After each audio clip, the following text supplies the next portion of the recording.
Oke, perkenalkanlah nama saya Tri Nugroho. Hari ini saya selaku moderator yang akan membantu dan mengajak teman-teman semua untuk mengikuti materi yang pertama untuk BKKMB hari ini yang nanti kita akan selesai sampai pada pukul 10 pagi. Pagi hari ini kita akan belajar tentang sistem pendidikan tinggi di Indonesia. Kita akan belajar tentang macam-macam sistem pendidikan di Indonesia, apa itu politeknik, apa itu institut, kemudian apa itu universitas. Kemudian ketika teman-teman semua di sini sudah mulai masuk ke dalam sistem pendidikan tinggi di Indonesia, kalian punya kewajiban apa? Apa yang harus kalian lakukan dengan Tridharma perguruan tinggi? Kemudian apa yang harus kita siapkan? Apa yang harus kalian semua ketahui sehingga ketika kalian nanti belajar semua akan enak. Untuk narasumber materi yang pertama ini akan dibawakan oleh Bapak Rektor kita, Bapak Dr. Haji Suryansyah MPD. Beliau merupakan rektor di IKIP-GRI, sudah lama berkecimpung di dunia pendidikan. Sebelum rektor, beliau sempat menjabat wakil rektor 1 di IKIP-GRI. Jadi untuk sistem pendidikan tinggi di Indonesia, beliau cukup menguasai. Dengan tidak mengurangi rasa hormat dan untuk mempersingkat waktu, kepada Bapak Rektor, kami persilahkan untuk memberikan materi tentang sistem pendidikan tinggi di Indonesia. Kemudian bagi teman-teman mahasiswa, apabila nanti terdapat pertanyaan yang akan ditanyakan, silahkan sebutkan atau silahkan tuliskan di kolom chat ya. Nanti akan kita pilih beberapa pertanyaan karena waktu kita terbatas hanya 60 menit. Jadi nanti semoga akan ada sesi tanya jawab dengan Bapak Rektor. Jangan malu-malu, silahkan nanti tulis pertanyaannya di kolom chat Zoom ya. Kepada Bapak Rektor, waktu dan tempat kami persilakan.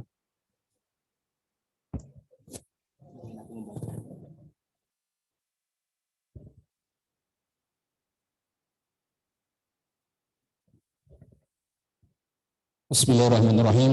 Assalamualaikum warahmatullahi wabarakatuh. Selamat pagi dan salam sejahtera bagi kita semua. Pagi hari ini kita awali dengan sesi materi sistem pendidikan tinggi di Indonesia. Dan ini kita acu sesuai dengan Undang-Undang Sisdiknas nomor 20 tahun 2012. Di Indonesia, pada umumnya kita melihat bahwa kesempatan untuk belajar secara keseluruhan diberikan oleh pemerintah secara luas, gitu ya.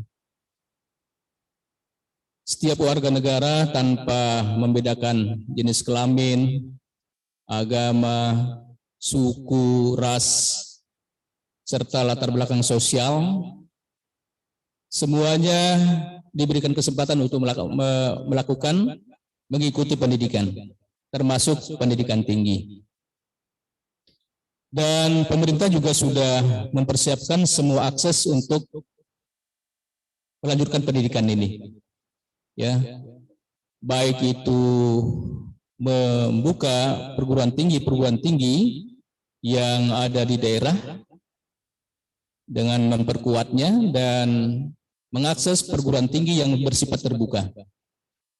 Sehingga kita bisa lihat hampir semua warga negara Indonesia itu difasilitasi, gitu ya, disiapkan kampus di mana mereka punya potensi untuk melanjutkan studi pendidikan tingginya. Apa sih sebenarnya pendidikan tinggi itu? Ini yang perlu juga dipahami karena ada dua istilah yang harus betul-betul dipahami oleh mahasiswa. Yang pertama yang disebut dengan perguruan tinggi, kemudian yang kedua pendidikan tinggi. Ya. Dua padanan ini harus bisa dipahami dengan baik. Sehingga nanti jangan sampai keluar dari kampus tidak paham apa itu perguruan tinggi, apa itu pendidikan tinggi. Pendidikan tinggi adalah pendidikan pada jalur pendidikan sekolah, pada jenjang yang lebih tinggi daripada menengah. Nah, adik-adik sekalian, saudara mahasiswa yang baru, sebelumnya itu sudah melakukan pendidikan yang namanya pendidikan menengah. Jadi di Indonesia itu kan ada jenjang pendidikan dasar, menengah. Menengah itu ada dua, menengah pertama dengan menengah atas. Ya, SMP, SMA itu menengah pertama dan menengah atas. Dasar itu adalah SD sama PAUD gitu ya, pendidikan dasar itu basic. PAUD itu dasar, kemudian SD, kemudian dua pendidikan menengah itu SMP sama SMA, kemudian pendidikan tinggi. Itu jenjang gitu ya. Jadi pendidikan tinggi itu adalah jenjang. Sementara perguruan tinggi itu adalah badan penyelenggaranya. Ya. Jadi perguruan tinggi itu bisa menyelenggarakan berbagai pendidikan-pendidikan. Kita ambil contoh misalnya perguruan Muhammadiyah. Itu ada pendidikan SD, ada pendidikan SMP, ada perguruan tingginya, pendidikan tingginya.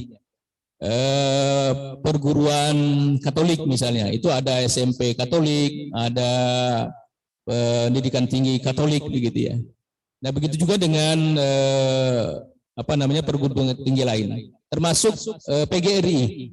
IKIP ini adalah salah satu pendidikan tinggi yang berada di bawah konsentrasi PGRI pusat. Jadi kita juga ada pendidikan SMP PGRI. Cuma saya belum pernah ketemu yang SD PGRI, Pak ya. Belum ya. SMP PGRI, kemudian ada SMA, SMK PGRI, kemudian ada perguruan tinggi atau pendidikan tinggi PGRI. Nah, termasuk kita salah satunya adalah yang ada di Kalimantan Timur, satu-satunya pendidikan tinggi PGRI itu satu-satu yang ada di Kalimantan Timur. Dan satu-satunya juga adalah institut yang ada di Kalimantan Timur gitu ya. Nah, pendidikan tinggi ini diselenggarakan untuk menyiapkan peserta didik menjadi anggota masyarakat yang memiliki kemampuan akademik atau profesional untuk dapat menerapkan, mengembangkan, dan menciptakan ilmu pengetahuan, teknologi, kesenian, dan dapat dilakukan melalui proses pembelajaran yang mengembangkan kemampuan belajar mandiri. Itu yang disebut dengan pendidikan tinggi. Tujuan pendidikan tinggi secara umum itu ada dua. Yang pertama, menyiapkan peserta didik menjadi anggota masyarakat yang memiliki kemampuan akademik.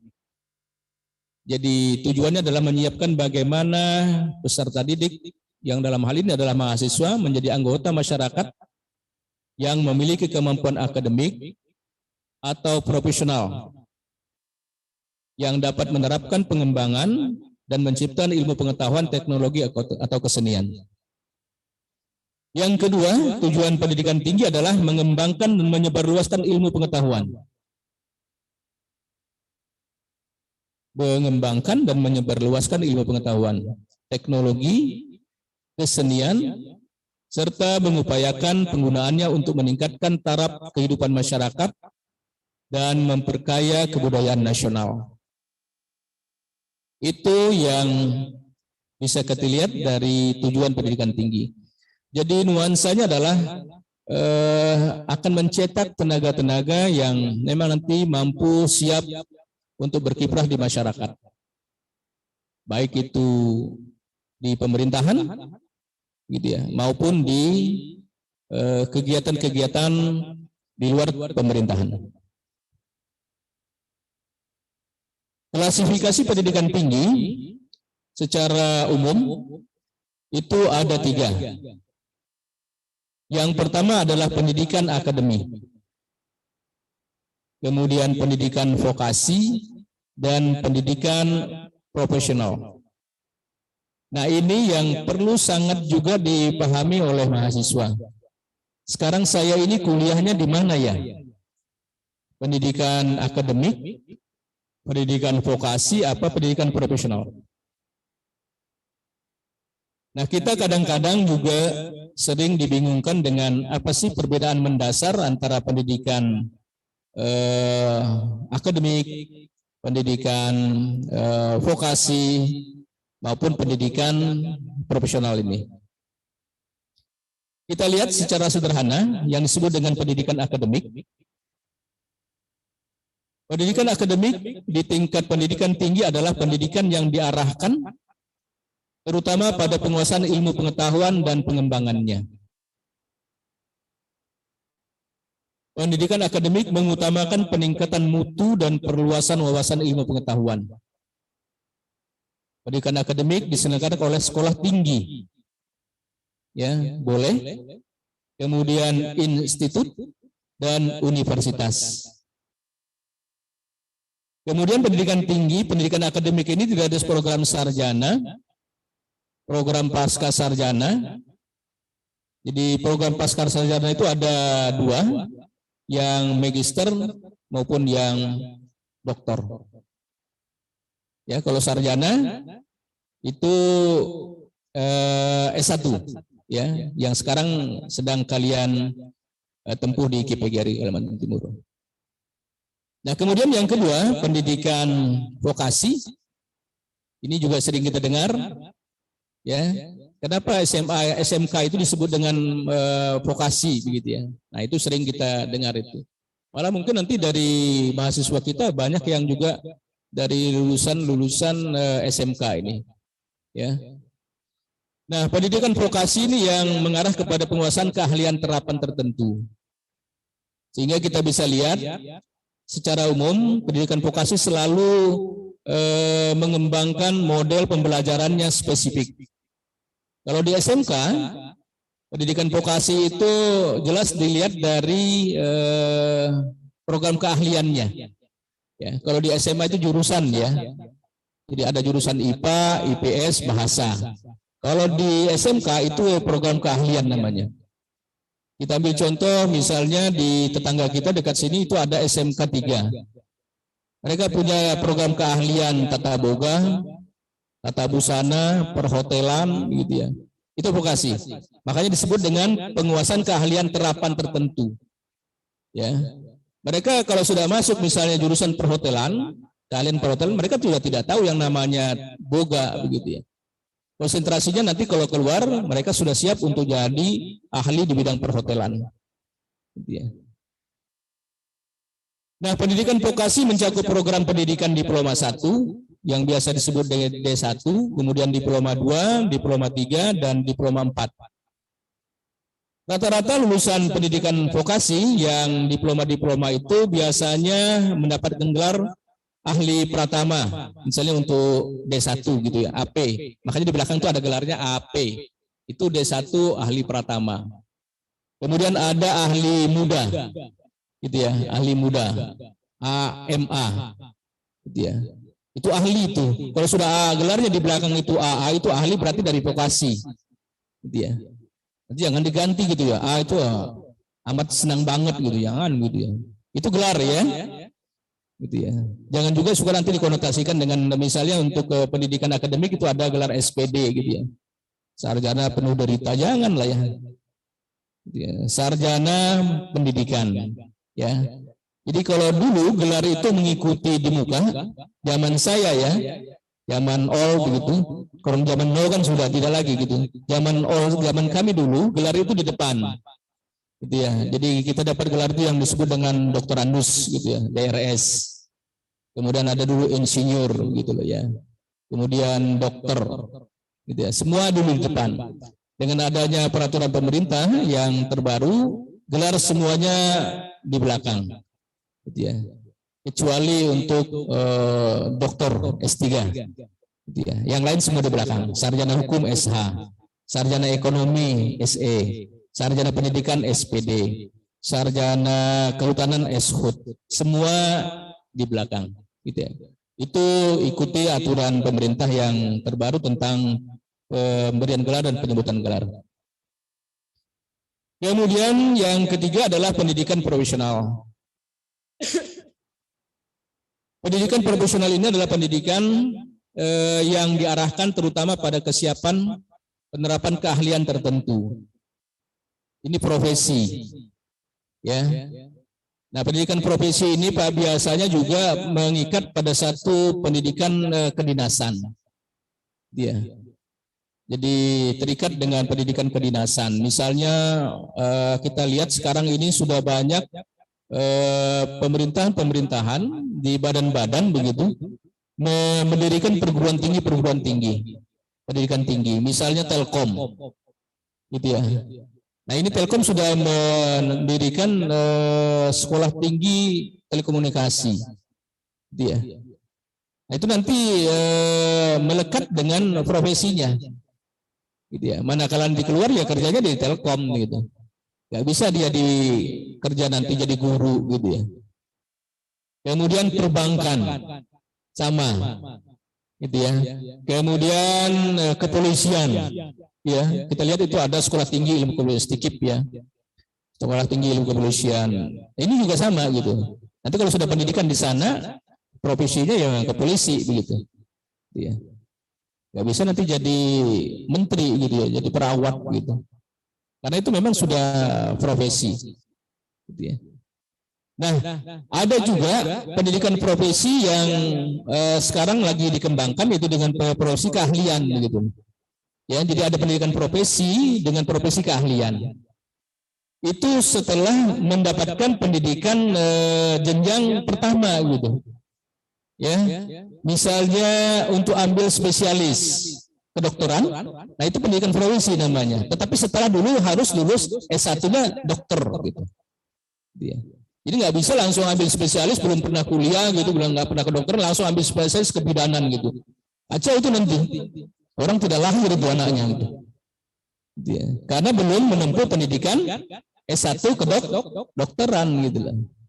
Ya. Nah, begitu juga dengan pendidikan keahlian profesi pengacara. Gitu ya.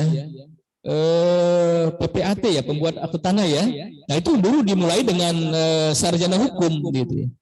Jadi S1-nya harus sarjana hukum, kemudian baru boleh mengambil pendidikan profesi ke apa? Nah itu gitu ya. Jadi indikasinya harus dilewati dengan proses pendidikan dasarnya dulu gitu loh. Ya. Sama juga sebenarnya tapi bukan jenjang profesi tapi di akademik gitu ya. Baik. Kemudian selanjutnya adalah satuan pendidikan di perguruan tinggi. Nah ini penting. Supaya kalian tahu ada di mana sih saya kuliah ini gitu. Nanti kalau ditanya sama emaknya sama bapaknya di rumah bisa jawab gitu ya. Satuan pendidikan perguruan tinggi itu ada 5. Yang pertama akademi, kemudian politeknik, sekolah tinggi, institut, dan terakhir universitas. Jadi semakin ke depan itu semakin luas jangkauan pengembangan pendidikannya, gitu ya. Kita mulai dari akademi. Akademi ini adalah merupakan perguruan tinggi yang menyelenggarakan pendidikan terapan dalam satu cabang atau sebagian ilmu, pengetahuan, teknologi atau kesenian tertentu. Jadi hanya pada cabang tertentu, gitu ya. Dia tidak bisa membuka cabang-cabang lain. Misalnya kita sering dengar akademi kemaritiman, ya. Nah yang dikaji adalah tentang maritim. Dia tidak mengkaji tentang bank itu, karena memang sudah akademinya, gitu ya. Makanya dikatakan itu adalah perguruan tinggi menyelenggarakan penerapan satu cabang atau sebagian ilmu pengetahuan tertentu. Akademi kebidanan hanya khusus untuk mencetak tenaga kebidanan. Akademi keperawatan, dia. Akademi, nah sekarang lagi ramai berkembang dan dapat izin ini akademi komunitas. Ya, di Kaltim ini ada beberapa sudah berdiri akademi komunitas. Ya, kebetulan ketua program doktornya dulu di Mula Warman itu Pak Saraka itu ada mendirikan akademi komunitas gitu ya. Nah ini juga sama. Jadi hanya pada satu cabang atau sebagian ilmu tertentu yang diterapkan. Itu akademi. Kemudian yang kedua itu adalah politeknik. Politeknik ini adalah merupakan perguruan tinggi yang menyelenggarakan pendidikan terapan dalam sejumlah bidang pengetahuan khusus. Ya. Pengetahuan khusus. Karena di situ langsung dibekali dengan skill yang kuat. Kita lihat di Kaltim ini ada politeknik negeri satu-satunya ya yang ada di seberang sana ya, politeknik itu. Nah ini kita bisa lihat di sana dilaksanakan pendidikan yang bersifat kekhususan. Politeknik apa ya namanya itu yang di seberang itu? Pertanian ya, Polnes ya. Ya, ada Polnes. Politeknik Kesehatan, Poltekkes yang di seberang juga ini. Kebetulan ada keponakan saya yang kuliah di situ. Mereka dapat apa ya? Semacam prioritas begitu. Studinya agak cepat begitu ya. Yang D3 itu hanya ditempuh dalam 3 tahun. Gitu ya. Hanya dalam 3 tahun gitu. Nah, ini politeknik. Ya. Kemudian sekolah tinggi. Nah, sekolah tinggi ini adalah merupakan perguruan tinggi yang menyelenggarakan pendidikan akademik ataupun profesional dalam satu disiplin ilmu tertentu juga.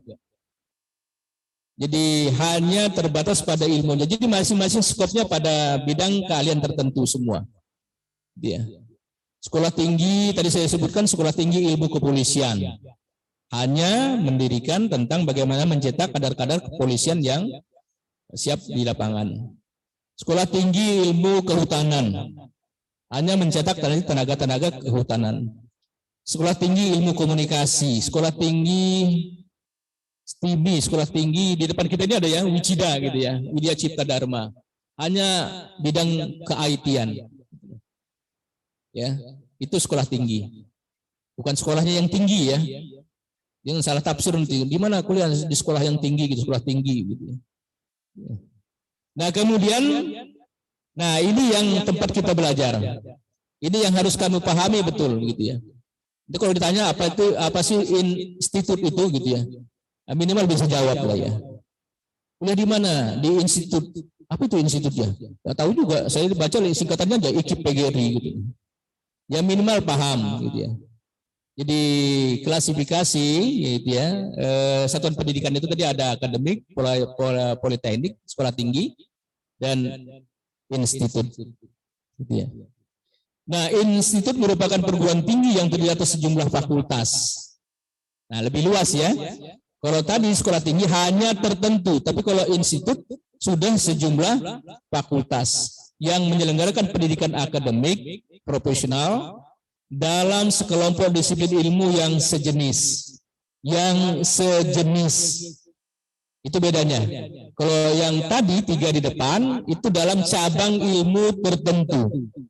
Tapi kalau ini lebih luas, tapi dalam disiplin ilmu yang sejenis. Dia. Nah, kenapa dikatakan sejenis? Karena pendidikan di institut itu hanya mengacu pada jenis pendidikannya. Apa? Seperti kita misalnya, Institut Keguruan dan Ilmu Pendidikan. Kita hanya boleh mengembangkan disiplin ilmu pendidikan, pendidikan saja, begitu loh. Kita nggak boleh buka kedokteran, tidak boleh buka ilmu sosial politik, gitu ya. Karena tidak sejenis.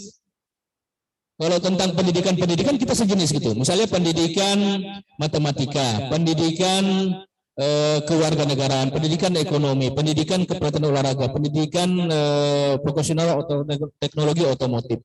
Itu sejenis. Sejenis dalam bentuk pendidikannya. Ya. Nah, kita lihat yang lain ada institut-institut lain. hanya melaksanakan pendidikan yang sama gitu ya.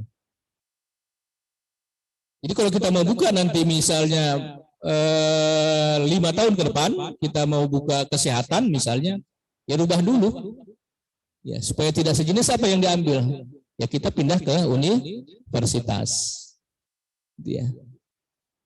Apakah nanti memang kita keluar dari sini hanya untuk jadi guru? Ya tidak gitu ya.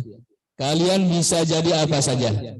Tadi di sambutan saya sudah sangat jelas saya sampaikan bahwa kalian tinggal bagaimana mengembangkan kompetensi yang diri Anda miliki sekarang. Kembangkan potensi, bakat, minat itu. Jangan hanya sekedar datang, duduk, diam, kuliah itu pulang. Datang, diam, duduk, kuliah, pulang. Gitu. Kembangkan dirinya. Ya, potensi dirinya itu ada di mana. Ya. Jadi kuliah itu bukan hanya sekedar bagaimana menerima ilmu, tapi juga bagaimana mengembangkan potensi diri. Belajar berorganisasi yang baik itu penting. Ya. Kemudian salurkan bakat minatnya sesuai dengan potensi yang ada di tempat yang benar gitu. Jangan ikut nanti ke lapangan orang demo-demo ikut juga demo, nggak ada artinya. Kamu disuruh sama emakmu, bapakmu ke sini untuk kuliah. Bukan untuk demo-demo gitu dapat nasi bungkus. Rugi betul. Ya. Itu kalau ada kakak-kakaknya seniornya yang ngajarin kayak gitu jangan mau. Zaman mau kok masih mau diajari yang kayak gitu. Zaman sekarang yang dibutuhkan adalah skill.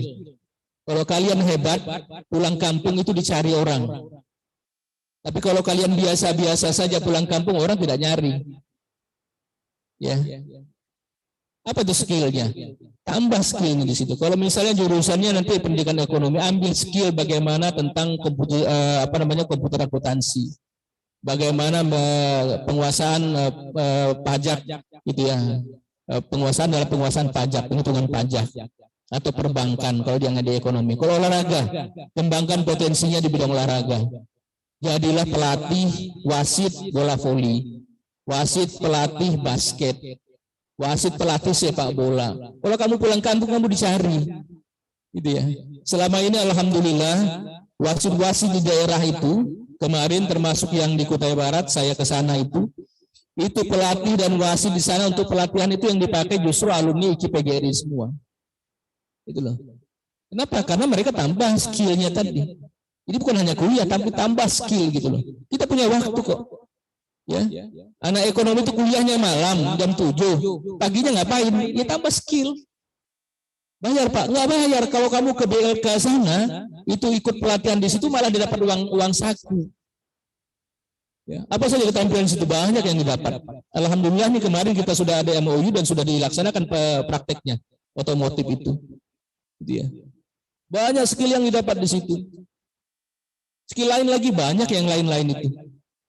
Jadi jangan hanya datang kuliah, duduk, dengar, pulang. Gitu. Dapatnya dapat ijazah. Apa itu tidak laku? Ijazahnya laku memang ijazahnya. Tapi tidak didampingi dengan keterampilan, tidak didampingi dengan skill yang baik. Kita butuh skill itu. Tadi Pak Menteri sudah menyampaikan kan begitu loh. Yang dibutuhkan ke depan adalah mahasiswa yang terampil gitu loh. Ya. Nah, kita alhamdulillah 2 tahun ini gitu ya, sudah mengirim 2 angkatan mahasiswa mengajar. Mudah-mudahan kalian nanti bisa ikut itu. Gitu ya, mahasiswa baru ini. Mahasiswa mengajar angkatan pertama itu 2 orang, kemudian yang kedua ini kalau tidak salah 6 ya. Ya, 6 orang, kemudian dosennya ada 5. Itulah ya. Apa untungnya itu? Ikut kegiatan gitu. Kalian nanti akan dapat sertifikat. Sertifikat kampus mengajar. Merdeka Belajar. Dan itu sudah dicanangkan oleh Pak Menteri, makanya guru-guru sekarang Pak Tri itu sudah mulai dipacu gitu ya, dipicu. Bagaimana ikut dengan guru penggerak. Ya. Guru penggerak, sekolah penggerak ini. Karena syarat untuk jadi kepala sekolah, kemudian pengawas ke depan itu adalah dari guru-guru penggerak. Nah, kalian sama itu. Syaratnya nanti kalau untuk diangkat jadi tenaga kontrak mungkin B3 atau nanti dari orang-orang yang kampus mengajar itu. Karena ada sertifikatnya langsung dari menteri itu. Ya gampang-gampang, bukan saya yang buat ya. Bukan, itu dari kementerian langsung.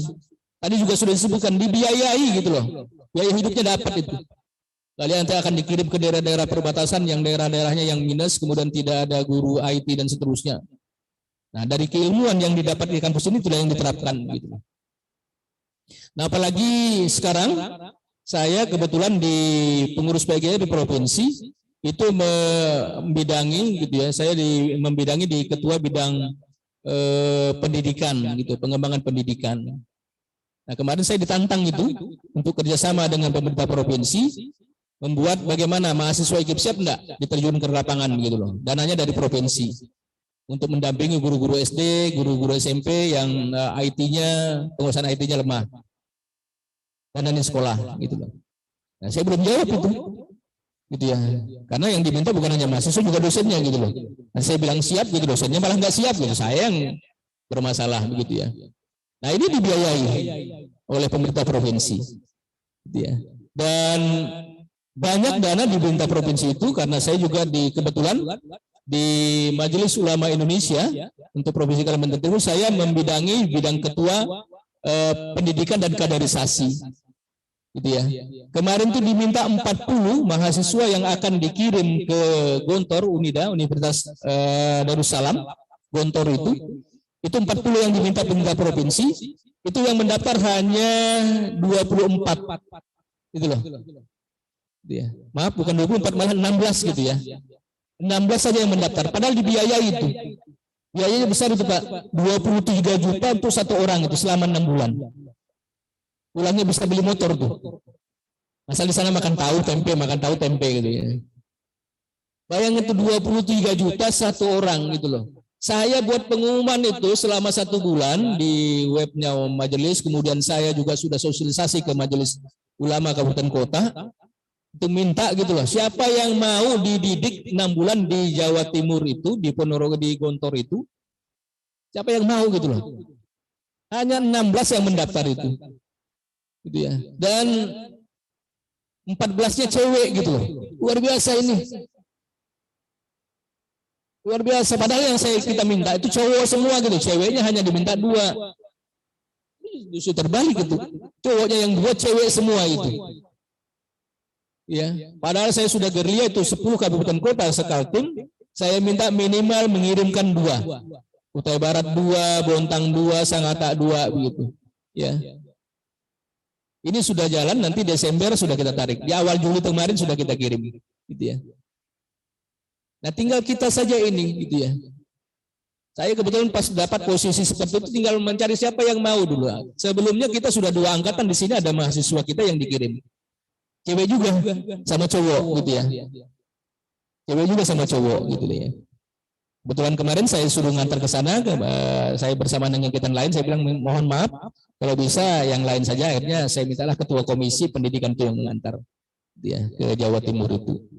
Dibiayai oleh pemerintah dari beasiswa Kaltim Kalimantan Timur. Gitu ya. Nah, saya mohon itu tadi, tinggal kalian bagaimana skillnya, bagaimana kompetensi diri itu diangkat. Saya punya potensi apa sih gitu ya. Kalau punya bakat di bela diri, ya di bela diri itu dikembangkan. Nanti pulang kamu jadi pelatih di sana gitu. Pelatih kempo, pelatih karate, pelatih silat. Syukur-syukur kalau ditempatkan di sekolah kamu bisa sudah bikin klub-klub di sana begitu. Dan itu mengangkat harkat martabat kamu juga IKIP PGRI. Ya. Luar biasa itu. Kalau sudah semua mahasiswa IKIP bergerak seperti itu, wah sudah nggak usah promosi IKIP itu. Semua orang kuliah di sini. Gitu ya. Ini kan enggak itu setengah mati Pak Tri itu ke lapangan. Pak Min itu sampai ke Kutai Barat itu keliling-keliling itu. Masuk ke Bohok, masuk ke Tering, masuk ke Longiram Pak Min itu. Ya. Tapi kalau sudah mahasiswanya yang bergerak secara sendirinya, orang tahu oh itu dari mana IKIP PGRI. Wah luar biasa. Kok menguasai betul senamnya ya gitu ya. Tapi kalau kamu nanti kembali ke sekolah kemudian kamu yang diajari senam, aduh sedih banget gitu. Kamu punya dosen potensi senam di sini loh ya. Dosen senam di sini ahli-ahli semua gitu. Ya, dosen atletiknya itu ketua program studi itu. Bagaimana itu mencetak pelari-pelari sprinter yang hebat itu. Ada di sini sebenarnya gitu. Tinggal kalian saja itu. Makanya kuliahnya jangan hanya datang, duduk, dengar, diam, pulang. Ya. Baik, yang terakhir adalah universitas. Universitas merupakan perguruan tinggi yang terdiri atas sejumlah fakultas, ya, yang menyediakan pendidikan akademik atau profesional dalam sejumlah disiplin ilmu. Lebih luas, gitu ya.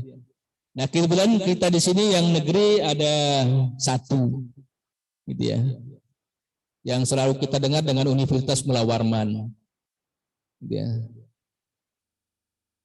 Fakultasnya ada berapa itu? Banyak, saking nggak bisa saya nyebut itu. Prodinya ada berapa? Banyak juga, gitu ya. Gitu ya. Karena saking banyaknya, ya. Dan setiap tahun malah berkembang terus fakultasnya, Pak Tri, ya. Kemarin kesehatan itu mecah lagi, kemudian fakultas kimia, ya, juga mecah begitu. Jadi pecahan-pecahan dari FKIP yang kemarin semua sudah mandiri jadi fakultas-fakultas gitu ya. Universitas yang lain di sini ada yang swasta gitu ya. Tapi kalau IKIP itu hanya satu-satunya. Jadi kalau orang bilang IKIP, ya IKIP PGRI sudah. Nggak ada itu lain lagi selain IKIP PGRI. Kalau universitas banyak. Kita ke Tenggarong itu ada namanya Unikarta, Kutai Kartanegara. Di tetangga kita di sebelah kanan kita itu ada yang namanya Widyagama. Di Juanda itu ada namanya UNTAK, universitas gitu. Nah, mereka mengembangkan berbagai cabang ilmu. Di sana ada hukum, ada politik, ada pertanian, ada teknik, ya, fakultas teknik begitu. Nah, apakah IKIP juga bisa nanti jadi universitas? Bisa. Tinggal dari kalian nanti itu, ya. Kalau bisa nanti bagaimana keluarnya, bisa mengangkat nama IKIP PGRI, sehingga kita nanti bisa kembangkan IKIP ini jadi universitas. Dan ke depan memang kita sudah rencanakan, ya, sehingga kita nanti bisa leluasa mencetak guru, bisa mencetak tenaga-tenaga selain guru. Kemudian yang berikutnya adalah pengelolaan perguruan tinggi. Pengelolaan perguruan tinggi itu ada 3 pengelolanya. Yang pertama yang disebut dengan perguruan tinggi negeri. Sering dengar istilah PTN gitu ya. Nah, ini perguruan tinggi yang ada di bawah kementerian. Baik itu Kementerian Pendidikan dan Kebudayaan, Riset dan Teknologi. Gitu ya. Seperti Mula Warman tadi itu di bawahnya PTN itu, kementerian. Ada juga di bawah kementerian lain. Kementerian Keuangan, Kementerian Perhubungan, itu ada. Ada perguruan tinggi yang ada di kementerian. Semua fasilitas termasuk penggajian, pembiayaan ditanggung oleh negara. Supaya paham begitu ya. Jadi gaji dosennya, bangun gedungnya, adakan kursinya, beli laptopnya, beli baterainya, sampai beli minumnya, ini tanggung oleh negara semua. Gitu ya. Semuanya ditanggung oleh negara. Nah, sementara yang kedua adalah perguruan tinggi swasta. Nah, seperti kita ini, PTS. Ini ditanggung negara, enggak, tanggung IKIP nih. Dari mana ya? Dari kalian ini duit ini. Karena kalian bayar SPP. Kalau kalian nunggang SPP-nya nggak bisa juga minumnya dosennya ini. Gitu ya. Nah, disebut dengan perguruan tinggi swasta. Ya. Nah, siapa penyelenggara perguruan tinggi swasta? Itu adalah badan-badan penyelenggara. Ya, bisa asosiasi, bisa perkumpulan, gitu ya, bisa persatuan. Gitu ya. Nah, IKIP ada di mana? Nanti secara detail akan disampaikan oleh narasumber kita, Pak Kepala Dinas. Kebetulan beliau adalah Ketua PGRI, gitu ya, Ketua PGRI Provinsi Kalimantan Timur, Pak Anwar Sanusi. Nanti sesinya saya lupa hari apa, begitu. Nanti akan menjelaskan bagaimana apa sih yang disebut dengan PGRI, termasuk IKIP nanti, gitu ya. Ya, perguruan tinggi swasta itu. Jadi kita ini adalah perguruan tinggi swasta yang berada di bawah naungan Yayasan Lembaga Pendidikan Pusat PGRI, gitu ya, yang ada di Indonesia. Jadi seluruh Indonesia itu ada kurang lebih 76 perguruan tinggi PGRI, gitu ya. Dan satu-satunya yang ada di Kalimantan Timur ya IKIP ini, ya. Satu-satunya PGRI yang ada di Kalimantan Timur IKIP, satu-satunya institut juga ya IKIP gitu. Dia tidak ada yang lain. Jadi kalau orang bicara tentang PGRI ya IKIP PGRI. Orang bicara institut ya institut PGRI gitu ya. Nah, kita ini adalah perguruan tinggi swasta. Perguruan tinggi yang semua di bawah naungan satu badan. Pembiayaannya murni semua dari badan. Ya, badan penyelenggara. Nah, yang negeri kita hanya satu tadi saya sebutkan, Mula Warman. Yang lainnya semuanya swasta. Kalau kalian ke Tarakan itu ada satu, Universitas Borneo. Itu juga baru dinegerikan, itu dari swasta yang dinegerikan. Nah, ini ada rencana juga yang akan dinegerikan itu Universitas Kutai Kartanegara. Tapi dalam proses, ya. Dan tidak segampang yang kita bisa bayangkan begitu ya. Pengalihan itu. Nah, jadi ada perguruan tinggi negeri PTN di bawah kementerian, semua biaya ditanggung oleh negara. Perguruan tinggi swasta semua ditanggung oleh badan pelaksana dari aset penyelenggaraan pendidikan oleh badan penyelenggara, gitu ya, termasuk IKIP PGRI. Kemudian yang ketiga adalah perguruan tinggi kedinasan. Nah, ini juga sama.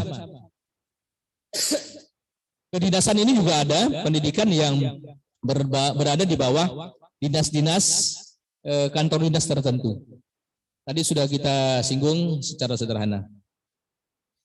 Nah, kemudian yang tidak kalah penting adalah kita sedikit banyak mengenal apa sih yang disebut dengan Tridaba perguruan tinggi. Gitu ya, karena itulah nanti ranahnya kita. Kalian berada di situ, include di situ nanti di dalamnya, gitu ya. Tridharma perguruan tinggi.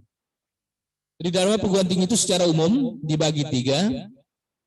Ada yang disebut dengan pendidikan pengajaran, kemudian penelitian dan pengabdian pada masyarakat. 3-tiganya ini melekat pada mahasiswa dosen, gitu ya.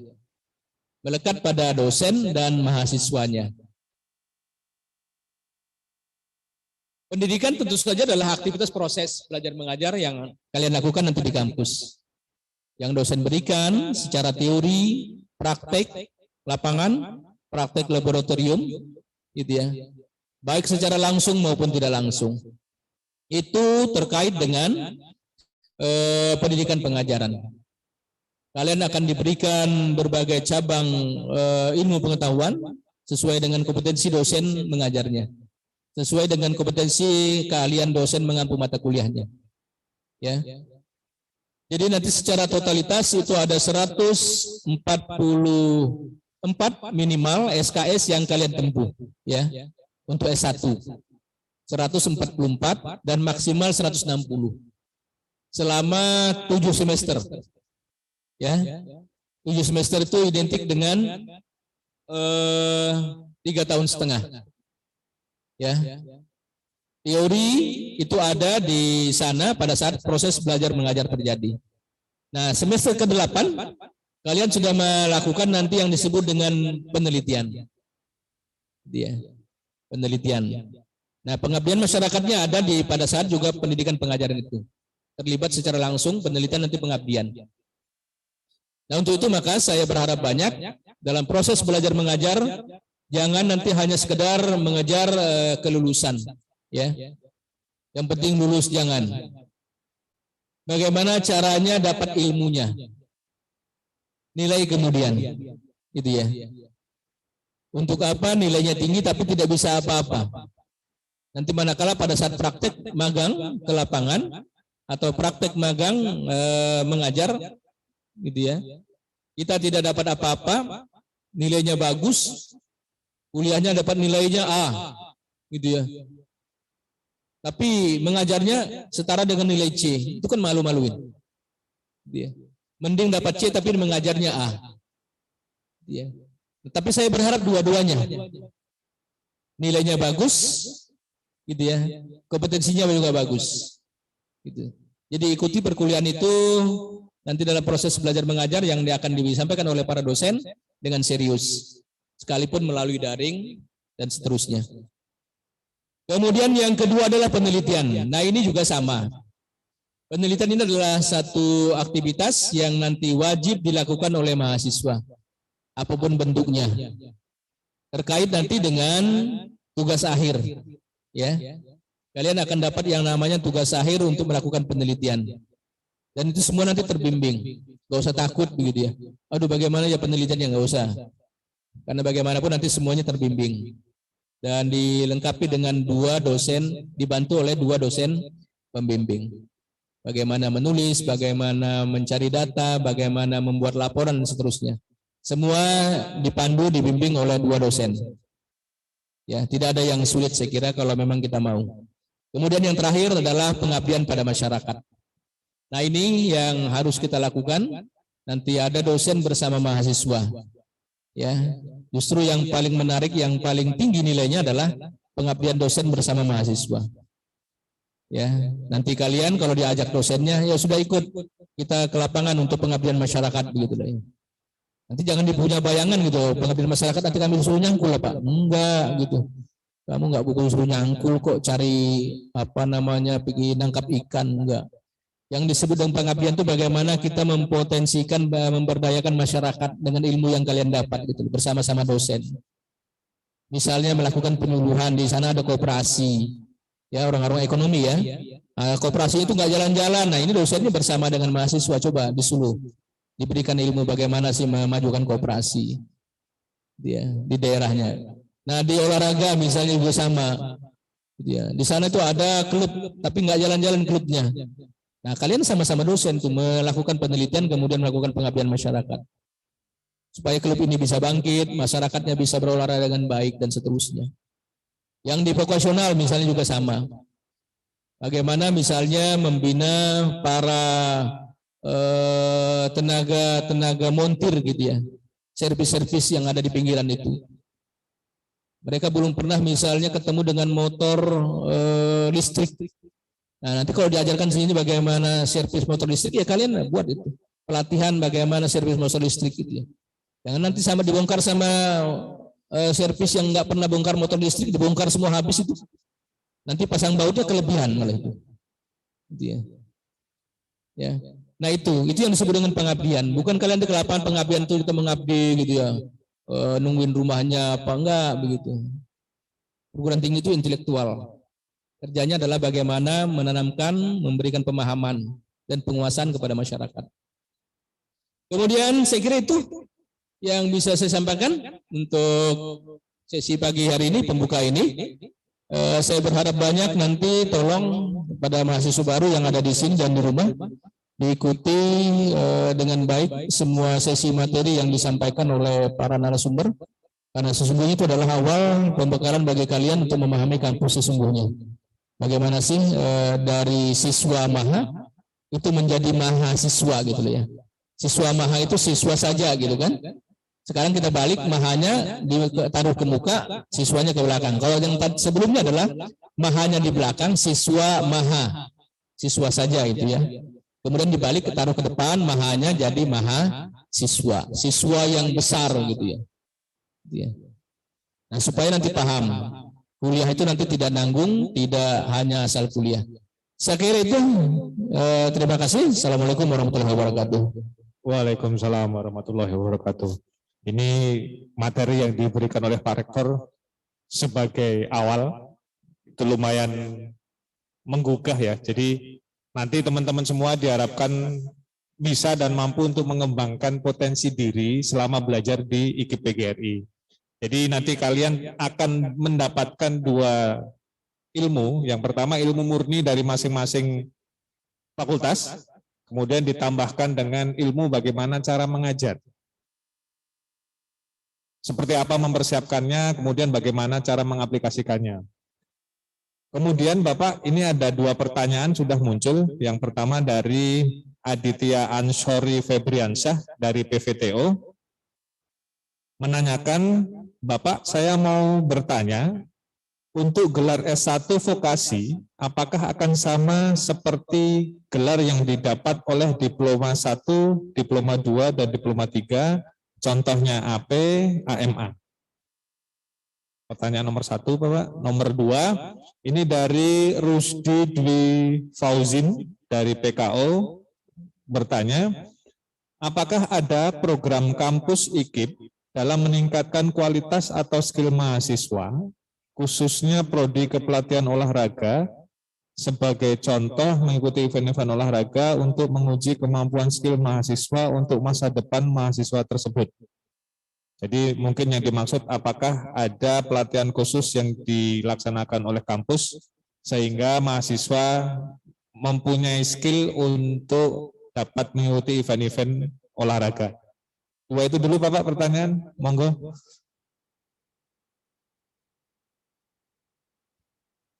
Baik, yang pertama saya jawab untuk mahasiswa S1 vokasi teknologi otomotif. Nanti gelarnya itu adalah menggunakan gelar sarjana karena kuliahnya di institut gitu ya. Gitu ya. Jadi sarjana pendidikan SPD. Ya, jadi S1 untuk vokasi gelarnya nanti adalah sarjana pendidikan. Dengan spesifikasi keahlian adalah vokasi vokasional teknologi otomotif. Nah, untuk vokasi ini, alhamdulillah ini kemarin kita sudah melakukan survei untuk Kalimantan Timur saja. Untuk Kalimantan Timur saja itu guru-guru untuk tenaga pengajar vokasi ini sangat kurang. Ya, kalian itu beruntung nanti kalau keluar karena satu-satunya se-Kalimantan bukan Kalimantan Timur tapi se-Kalimantan pendidikan vokasional teknologi otomotif itu ada di IKIP PGRI. Jadi ya. Kalimantan Tengah, Kalimantan Selatan, Kalimantan Barat itu belum ada. Satu-satunya prodi yang ada se-Kalimantan yang ada pendidikan vokasinya hanya di IKIP PGRI. Dan itu sangat dibutuhkan nanti ke depan. Ya kalau misalnya mau jadi guru, apalagi mau jadi instruktur di perusahaan, luar biasa. Ya, kita sudah bisa lihat, bisa saksikan kawan-kawan kalian yang beberapa dosen itu juga selain mengajar, mereka juga punya potensi, punya kesempatan untuk dikaryakan di beberapa perusahaan-perusahaan. Ya, ini yang untuk gelar vokasi ya. Siapa tadi Pak? Aditya ya. Ansori. Ya, jadi nanti gelarnya adalah SPD ya, bukan ahli. Nah, kalian sarjana. Ahli itu untuk diploma. Ya. Nah, kemudian yang kedua untuk PKO, ya betul. Kita di sini sudah ada MOU dengan KONI, kemudian dengan cabur-cabur, cabang-cabang olahraga. Setiap tahun itu karena kondisi COVID saja ini sudah tidak kita lakukan. Setiap tahun itu ada cabur-cabur yang melaksanakan pelatihan wasit dan pelatih. Ya bukan hanya wasit ya, tapi juga pelatih. Wasit dan pelatih bola voli. Itu cabur dari bola voli. Kita kerjasama dengan PBSI. PBSI ya, bola voli se-Indonesia untuk Kalimantan Timur.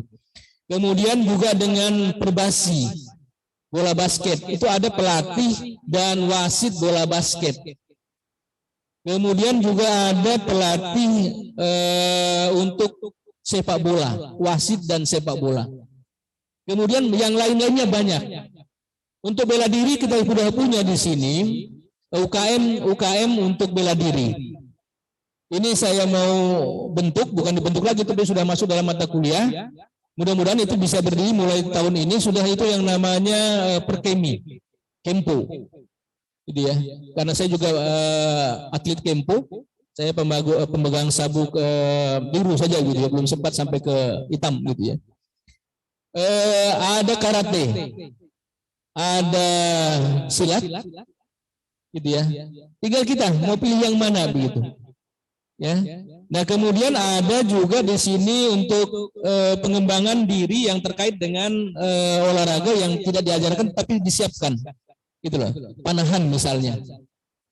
Ini langka ini. Kalau kalian misalnya mampu membina di daerah itu panahan, Itu nggak ada yang mau. Nanti kalian pasti dikirim itu jadi pelatihnya sama atletnya. Dia di daerah itu nggak ada yang mengajarkan bagaimana memanah itu gitu loh. Tapi kalau kalian ajarkan bagaimana pemanah, nanti kan di situ dibentuklah gitu ya, organisasi cabur panahan gitu ya. Nah kalau sudah dibentuk di situ, nanti sudah anaknya sudah terampil, kemudian ikut bertanding di pemerintah provinsi di Samarinda misalnya, di Kutai Kartanegara, pasti kalian yang diikutkan. Nah itulah yang disebut dengan potensi, sederhana gitu ya. Tapi itu nanti mengangkat nama kalian ke depan. Sekarang sih apa sih kalau ikut yang begitu, memang tidak ada. Tapi kalau sudah pulang nanti, percaya deh begitu ya, kalau sudah pulang itu dicari yang begitu-gitu tuh, yang langkah-langkah itu. Misalnya pelatih renang gitu loh. Wah di sana di kampung Pak jago-jago berenang, orang sungai semua, ya betul aja memang jago renang, tapi dia tidak punya skill bagaimana berenang yang baik. Pernah lah orang kampung juara renang? Tidak pernah. Orang dia yang penting tangannya diayun saja begitu. Tapi kalau yang pelatih renang dia tahu bagaimana mengayun dengan tangannya dengan menarik airnya gitu loh. Sehingga kecepatannya lebih tinggi. Belum pernah kita lihat perenang anak sungai begitu yang menang dengan anak kolam renang gitu. Gitu ya.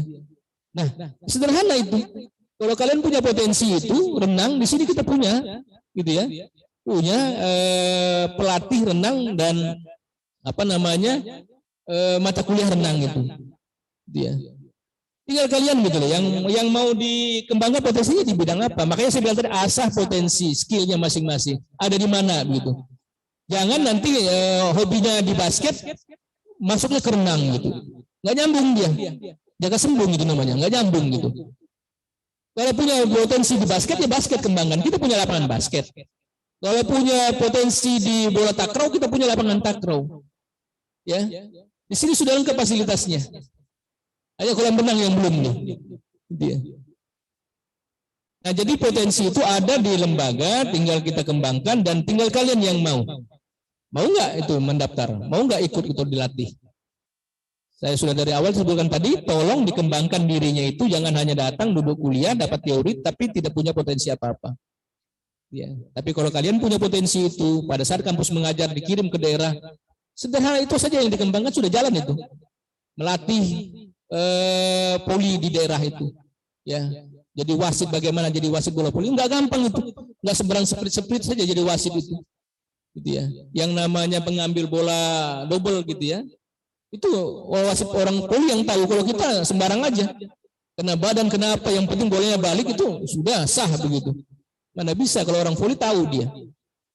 Ya, saya kira itu ya. Jadi dua pertanyaan tadi, tinggal kalian kembangkan potensi dirinya. Silakan Pak.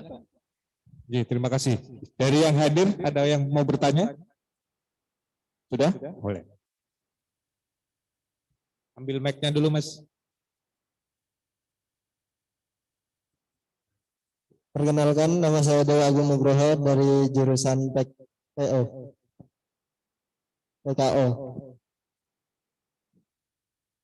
Pak, saya mau bertanya, bagaimana kita bisa membagi antara pengetahuan dan praktek yang baik dalam melakukan pendidikan? Seperti tadi yang Bapak jelaskan yang tentang mendapatkan nilai A di bagian pendidikan dan mendapatkan nilai A di bagian prakteknya itu. Nah, bagaimana supaya kita bisa membagikan antara supaya bisa nilai A dan A, enggak salah satunya aja. Terima kasih. Iya. Alhamdulillah ini nyambung nih, nyerap gitu ya. Artinya jangan nanti hanya datang, duduk, dengar, diam, pulang. Gitu ya. Saya harus dapat ilmunya, kemudian juga saya dapat skillnya. Itu yang diinginkan. Nah, tentu saja modalnya adalah yang pertama kuliahnya serius. Gitu ya. Apa yang disampaikan dosen diikuti. Ya. Pengalaman saya jadi dosen 30 tahun begitu. Sekarang saya baru tidak ngajar gitu Pak ya. Setelah saya jadi rektor baru saya tidak ngajar lagi. 30 tahun saya ngajar begitu. Kalau kita kuliah itu perdana, itu ikuti. Dosen mulai hari ini kuliah perdana itu diikuti. Karena disitulah ilmunya dia keluarkan semua gitu. Nah sekalian, saudara sekalian mahasiswa sekalian, hari ini kita kuliah perdana. Materi nanti yang saya sampaikan sesuai dengan kontrak perkuliahan, ini disebutkan tuh A sampai Z. Makanya penting itu kuliah perdana itu nanti akan disampaikan ya skill bagaimana itu sebelumnya saya yang menyampaikan mata kuliah itu bagaimana skill di pendidikan tinggi gitu loh. Itu kuliah perdana yang paling penting karena disitulah disampaikan semua di kontrak perkuliahan itu. Apa yang mau disampaikan, kapan semesterannya, kapan ulangan tengah semesternya, apa tugas yang dikerjakan. Nah kalau di awal-awal kalian sudah melempem gitu, kuliahnya sudah nanti aja aku biar lihat catatan teman aja, sudah selesai itu.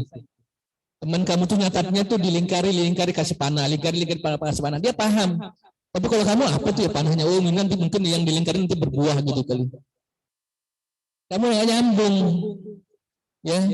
Jangan sama sekali pernah meminta catatan dari temannya, gitu ya, kuliah itu. Tapi ambillah dari catatan kuliah kamu, karena itulah yang kamu dapat. Ya, nah itu jadi kuliah perdana itu harus dimulai dengan tekad yang kuat. Ya, ada istilah itu kalau di iklan itu pertemuan pertama itu sangat mengesankan, gitu ya. Kemudian ke pertemuan berikutnya menggoda, gitu ya. Nah itu, kenapa? Disitulah sudah kuncinya. Ya, semua materi disampaikan. Nanti saya mengajar tentang ini ya, ini disebutkan pointernya. Sampai 16 kali pertemuan ini loh materinya. Nanti ujian ini bulan ini. Jadi kalian tidak lepas itu mata kuliahnya. Nah kemudian yang kedua terkait dengan skill tadi. Nah tinggal kalian pada saat nanti diajarkan prakteknya ikuti dengan baik. Jangan hanya sekedar tahu bagaimana sih yang namanya serven itu, servis itu gitu ya, servis bola voli, servis bawah, atau servis bulu tangkis gitu ya. Karena saya ini pemain bulu tangkis ya. Setiap minggu saya itu di lapangan itu. Pak Talib kemarin itu di lapangan kalau nyari saya setiap minggu itu saya di lapangan. Bagaimana sih serven yang betul itu? Diikuti itu. Ya syukur-syukur bukan hanya sampai di situ, tapi sudah jadi mau jadi pelatih atau wasit bola voli, wasit bola bulu tangkis, wasit basket gitu ya. Itu yang paling penting. Gitu loh. Jadi nggak usah banyak-banyak, nanti apa saya ambil semua, Pak, nggak usah begitu. Cukup satu, ambil satu bela diri, satu cabang olahraga, selesai urusannya. Dia. Kita punya pengalaman 3-4 tahun yang lalu itu ada penerimaan saya sama Pak Wakili ini, Wakil Rektor 3 ini, kami ke Pasir, PPU, sosialisasi penerimaan mahasiswa baru. Itu di sana itu ada penerimaan guru, itu yang dicari dari berapa itu, hampir 120 gitu ya guru yang diseleksi, yang dibutuhkan itu 6 guru, gitu ya. 4 itu dari IKIP yang lulus. 2-nya dari perguruan tinggi Jawa 1, Mulai Warman 1. 4 ini dari IKIP PGRI. Kenapa 4 ini ternyata punya sertifikat semua? Ada yang basket, wasit basket, bola voli, wasit basket, pelatih basket. Ada yang punya bola voli. Gitu loh. Jadi itu kompetensi namanya. Itu masuk nanti juga di dalam SKPI, surat keterangan pendamping ijazah namanya. Di situ akan dibaca gitu ya, bagaimana kompetensi kita yang kita miliki itu. Di situ terbaca dia.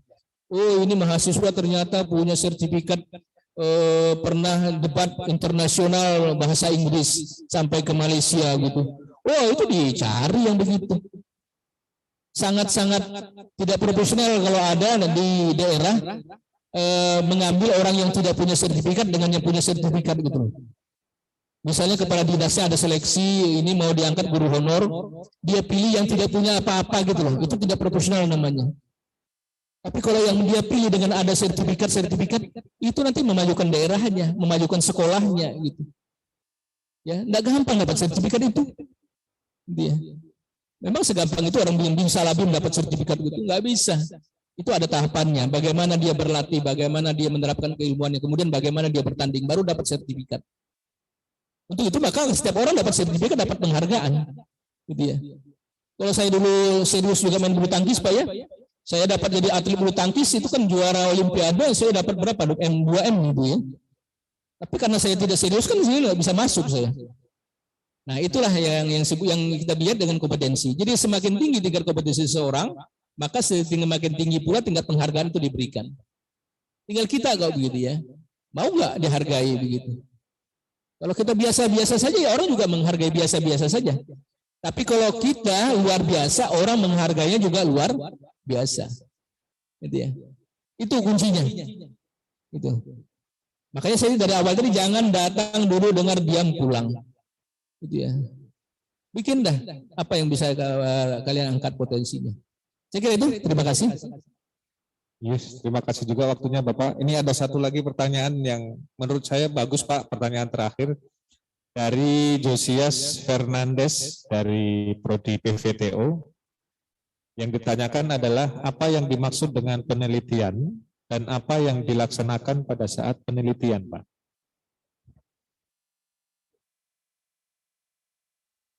Terakhir ini ya. Ya.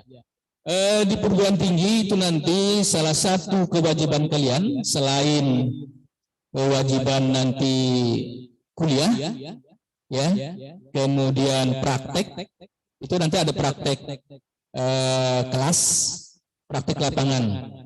Kalau praktek kelas lapangan itu hanya berlaku di olahraga sama otomotif. Tapi kalau praktek lapangan, kelas dan lapangan itu otomotif sama otomotif tidak ya, tidak ada yang di lapangan, di laboratorium, gitu ya, di bengkel. Tapi kalau di ekonomi itu hanya ada nanti di kelas prakteknya. Jadi kuliah, praktek, kemudian pengabdian masyarakat tadi digandeng oleh dosen kalau diajak ikut. Kemudian yang terakhir adalah penelitian. Nah ini yang ditanyakan, apa sih penelitian itu? Penelitian itu sederhananya adalah satu aktivitas metodologi yang mencoba mengkaji satu permasalahan, ya, satu permasalahan kemudian dicoba untuk diteliti oleh mahasiswa. Tentu saja didampingi oleh dengan 2 dosen pembimbing. Nah itu yang nanti disebut dengan tugas akhir, ya. Kalian sering dengar istilah skripsi gitu loh ya. Nah itu penelitian itu. Yang disebut dengan skripsi itu adalah penelitian. Nah itu diawali dengan tahapan bagaimana menulis proposalnya. Biasanya ada mata kuliah, nggak usah takut gitu ya. Nanti ada mata kuliah metodologi penelitian namanya. Kebetulan saya juga mengampu itu hampir 20 tahun mata kuliah itu. Mata kuliah metodologi penelitian 1, mata kuliah metodologi penelitian 2 dan seminar. Gitu ya. Nah, itu yang saya pegang mata kuliahnya. Nah, penelitian itu diajarkan bagaimana mulai mencari masalah. Gitu ya. Kita ulang ini nanti lewat di depan, kemudian ketemu rumah makan misalnya begitu. Wah, ini kok rumah makan ramai betul. Kok pembelinya kok antri begitu. Ya. Kok tidak seperti biasanya. Itu yang disebut dengan masalah gitu loh. Jadi masalah itu bukan sesuatu yang tidak baik, yang baik juga masalah. Kenapa jadi ramai itu rumah makannya? Ada apa ya? Nah itulah yang kita mau teliti. Bukan yang itu ada rumah roboh gitu ya. Kenapa sih jadi rumah? Masalah juga itu. Kenapa sih roboh? Nah kita teliti. Ternyata konstruksi bangunan yang salah. Gitu ya. Campuran batanya, semennya yang salah dengan pasirnya. Itu juga masalah begitu. Tapi yang baik juga masalah begitu. Bisa diangkat. Gitu ya. Tadi contoh sederhana di rumah makan itu. Kenapa jadi ramai? Oh ternyata di situ harganya lebih murah. Kemudian kalau kita beli 2 dapat 1 gitu ya. Pernah dengar istilah itu, beli 2 dapat 1. Beli 2 dikasih 1 bungkus gitu loh. Cuma nggak ada ikannya, nasi aja gitu ya. Sama aja itu Pak gitu, nambahin makan iyalah. Nah, itu berarti dia melakukan promosinya dengan baik. Nah, itu juga kita bisa teliti gitu loh. Ya, kita teliti yang hal-hal begitu. Itu yang namanya penelitian. Dan sebelum sampai ke sana itu nggak usah takut karena sudah dibimbing nanti memang. Ada dosen pembimbingnya, kemudian mata kuliahnya diajarkan bagaimana mencari masalahnya gitu ya. Dan itu nanti adanya di semester akhir. Ya, ada di semester 7 proposalnya, kemudian ujian skripsinya ada di semester 8. Dengan demikian kalian akan selesai selama 4 tahun. Ada yang tidak sampai 4 tahun. Gitu ya. 3 tahun 8 bulan, ada yang 3 tahun 9 bulan, 3 tahun 10 bulan. Ada Pak yang lebih? Ada. Ada yang injury time ini kemarin ini. 7 tahun gitu ya. Itu kenapa Pak? Oh, itu memang sengaja itu, memang lama-lama di kampus supaya bisa terkenal gitu ya. Inilah saya juara kampus gitu. Nggak bagus lah yang begitu gitu ya. Jangan mau jadi juara kampus gitu ya. Juara paling lama di kampus bahasa ini sampai 7 tahun. Lebih dari itu bisa Pak, nggak boleh. Masa studi di kampus itu hanya 7 tahun atau 14 semester. Ya. Kalau D1 itu 2 tahun, D2 itu 3 tahun, D4 itu 5 tahun, D1 itu 7 tahun. Sama dengan S3. Doktor itu hanya 7 tahun, 14 semester. Lebih dari sana harus di BO namanya. Itu ya, drop out. Ya, saya kira itu mudah-mudahan bisa dipahami. Sekali lagi saya mohon maaf jika ada hal yang saya sampaikan tidak berkenan. Terima kasih. Assalamualaikum warahmatullahi wabarakatuh. Waalaikumsalam warahmatullahi wabarakatuh. Terima kasih Bapak Rektor. Kesimpulan yang bisa diambil adalah pastikan teman-teman yang sudah masuk ke dalam IKIP PGRI untuk dapat mengembangkan potensi, kemudian bisa meningkatkan kompetensi dengan cara mengambil kesempatan selama berada di institusi.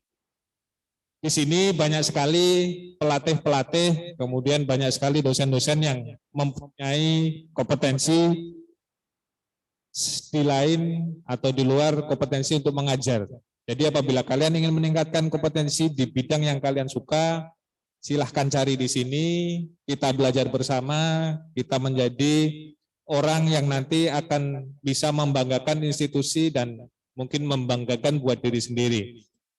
Kemudian untuk teman-teman yang online, kemudian teman-teman perwakilan yang ada di sini, nanti habis ini kita akan menerima materi tentang 4 pilar kebangsaan yang nantinya akan dibawakan oleh perwakilan dari Korem yang nanti akan dibawakan oleh Kolonel Infanteri Bram Pramudia.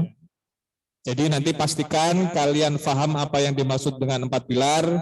Kemudian untuk tema dan caranya bertanya masih sama, silahkan nanti aktif via chat yang ada di Zoom. Kemudian nanti habis ini akan ada Pak Didik Cahyono yang beliau akan mengantarkan materi 4 pilar kebangsaan dan menemani narasumbernya, kemudian memandu acaranya. Terima kasih dari kami, saya ucapkan beribu-ribu mohon maaf apabila terdapat silaf kata, dan pastikan lagi, mari kita kembangkan potensi, kita tingkatkan kompetensi di IKIP PGRI. Terima kasih atas waktunya. Assalamualaikum warahmatullahi wabarakatuh.